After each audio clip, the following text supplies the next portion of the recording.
So guys, kami ay bumili ng cake para kay Father. Ang aming, ayan po. Yung caramel na yan, ang aming in-order para kay Father.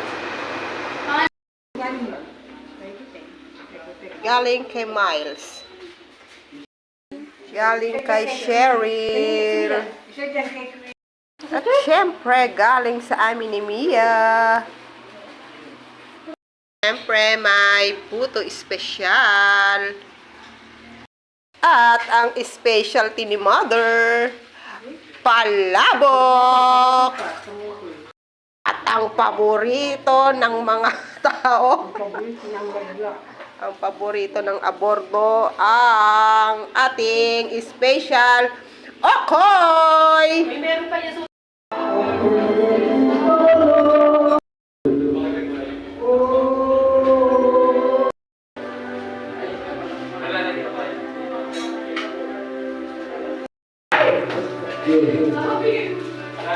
Happy birthday, Father!